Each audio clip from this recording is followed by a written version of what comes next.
What's up everyone, Darcblade here with a Hunter's Guide to Monster Hunter Rise Sunbreak. In this video, we'll be covering an endgame build, this time for the longsword.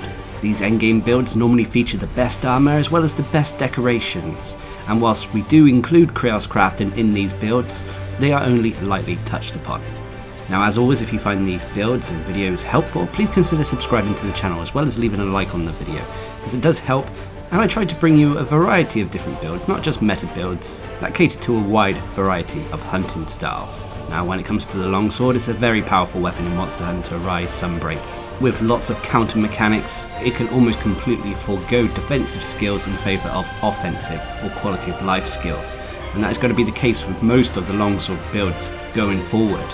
A player's skill with the weapon is going to be its main defense, and the builds will just enhance our offense. So with that, I present to you the general purpose longsword endgame build. This build is a no-nonsense DPS focused build for the longsword that doesn't rely on any quirky gimmicky skills. So it has no skills that reduce your defense but increase your offense. You don't have any skills that drain your health. It's just a straightforward build that you can pretty much take against any monster you come across. So for this general purpose build, you'll need the Lunagoron helm, the Barioth knell, the Jaggy gauntlets, Rathalos coil, and the Ingot greaves. For your petalace, this is down to personal preference. I recommend the absolute petalace if you want some extra health, and the demon petalace if you want some extra offense. As for your talisman, you need to get a talisman with at least chain crit level 1 on it.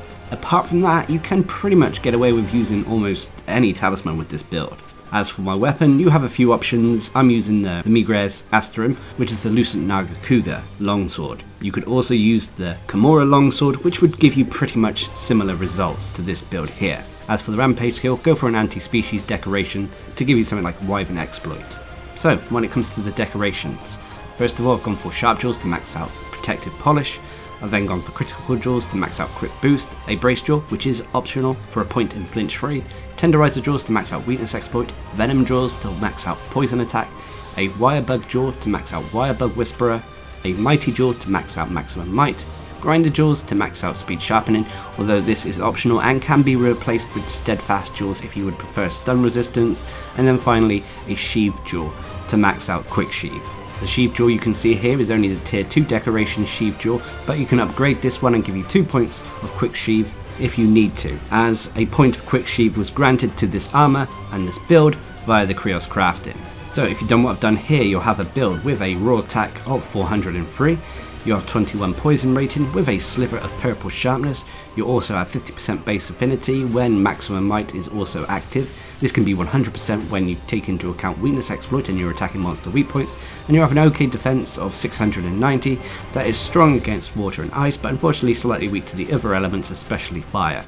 As for the switch skills, I would say with the longsword they're kind of down to personal preference depending on how you like to play. So, when it comes to the skills, first of all you'll have Attack Boost at level 7. Attack Boost is a skill that increases the raw attack, and at level 4 or above grants us a percentage increase to our raw attack. You'll also have Critical Eye at level 4, increasing the base affinity of this build.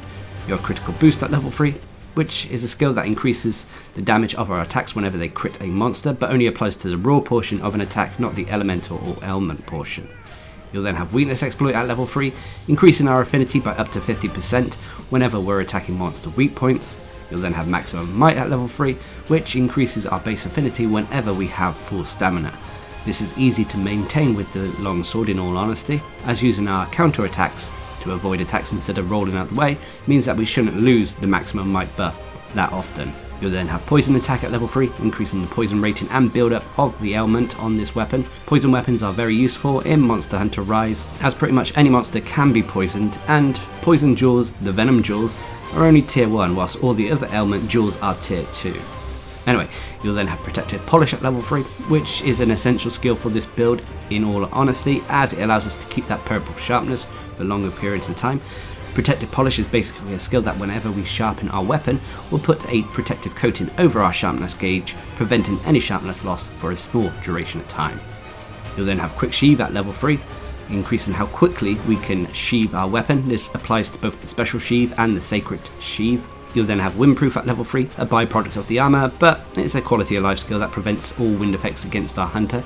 You then have Speed Sharpening at level 3, allowing us to quickly sharpen our weapon and reapply Protective Polish. You'll then have Wirebug Whisperer at level 3, which I feel is an essential skill for the longsword in all honesty, as it allows us to perform either our harder hitting attacks or certain counter attacks. Wirebug Whisperer is a skill that increases how quickly our wirebugs will recharge, as well as how long we can hold additional wirebugs.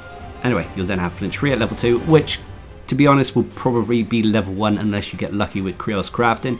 Flinch Free is a skill that negates knockbacks from monsters and especially our allies. You'll then have Chain Crit at level 2. This will be at least level 1. Chain Crit is a result of our talismans, which is a skill that whenever we're continuously attacking a monster, will gain increased raw attack and elemental attack as we continue to hit them. Anyway, next up is Earplugs at level 1. This is a byproduct of the Qurious crafting. It just negates very minor monster roars. You'll then have Evade Extender at level 1. Again, another result of the Qurious crafting that increases the distance at which we hop, dodge and evade. You'll then have Spirit Bird Call at level 1, which is a result of the Qurious crafting, although I'd also recommend taking the Spirit Bird Call decoration, because Spirit Bird Call is a wonderful quality of life skill that allows spirit birds to come to you at fixed intervals during a hunt, which reduces the need for you to go out of your way and find them. Anyway, you'll then have Grinder S at level 1, which again is another byproduct. Grinder S basically grants a boost to our sharpness properties based on the number of sharpness levels recovered when we actually sharpen the weapon. And then finally, another byproduct is a Blade Scale Hone. When we dodge roll to evade an attack with our weapon drawn, it will recover sharpness. But as we will be counter-attacking most monster attacks, this skill is really just a byproduct. So those are all the basic skills for this general purpose build. But of course we have to talk about the Qurious crafting. Now like I said, the Qurious crafting in these endgame builds, to be honest all builds going forward, will not feature the absolute rarest of skills. There may be the occasional weakness exploit or critical boost on the armor via Qurious crafting, but it's not going to be the absolute rarest possible outcomes you can get. The outcomes I'll be showing off on these endgame builds are normally quite easily achieved, and I normally aim for slot upgrades or slot increases, so we have more customization with our build rather than going for actual skills on the armor through the Qurious crafting. So anyway, as for the Qurious crafting on the Lunar Goron helm, we have an additional tier 1 decoration slot and a point in Flinch Free. With the Barioth Mel, we got a point in Quick Sheath, which is one of the useful skills for the longsword. If you weren't able to get this skill on this piece of armor, remember you can add a tier 4 Quick Sheath decoration into your talisman instead if you wanted to, or alternatively, if you were able to get a tier 2 Qurious crafting decoration slot added to the Barioth Mel, you can also add a Quick Sheath jewel that way. Anyway, we also had Evade Extender and Blade Scale Hone added through the Qurious crafting on the Barioth Mel. For the Jagged Gauntlets, we got a tier 2 decoration slot upgrade as well as an additional tier 1 slot, and then we also got a point in Earplugs. For the Rathalos Coil, we got an additional tier 1 decoration slot as well as the Spirit Bird Core skill and a point in Wirebug Whisperer. And then for the Ingot Greaves, we got a tier 2 decoration slot upgrade as well as an additional tier 1 decoration slot and a point in the Grinder S skill. So as you can see, I go for those decoration slot upgrades more than skills when it comes to Qurious crafting, as, like I said, it allows for more customization. But that is the general purpose build for the longsword. But every build out there comes with various pros and cons. No build is absolutely perfect. When it comes to this general purpose endgame longsword build, its biggest pro is its damage output. It has excellent damage, and whilst it can still be out DPS by certain other builds out there, it doesn't carry the risk that those builds have. This is just a straightforward DPS build aimed to take down monsters quickly thanks to a combination of high raw attack and high affinity. The next pro is that this build also has quite a few quality of life skills, from Protective Polish, Quick Sheath, Windproof, Speed Sharpening, Wirebug Whisperer and more. They will all add to the quality of a hunt and make it feel easier than it is. And then finally for the pros is that this build can be used against pretty much any monster we come across. Rarely is a monster completely immune to the poison element, and to be honest, the poison element is an afterthought on this build, as the poison element is so low and the raw attack so high. Like I said, it means that this build can be used against any monster. But of course there are cons. One of the biggest cons for this build is unfortunately in prolonged fights, sharpness can become an issue.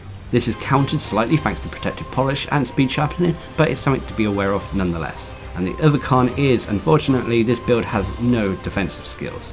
Whilst this isn't really too much of an issue for the longsword, if you're on point with your counterattacks, if you're a little slow or having an off day and you take a hit, then you're going to feel it with this build. But regardless, this is still a strong, straightforward DPS build that I would recommend for any longsword player, especially if they don't like the more gimmicky builds that reduce your defense in favour of increasing your offense.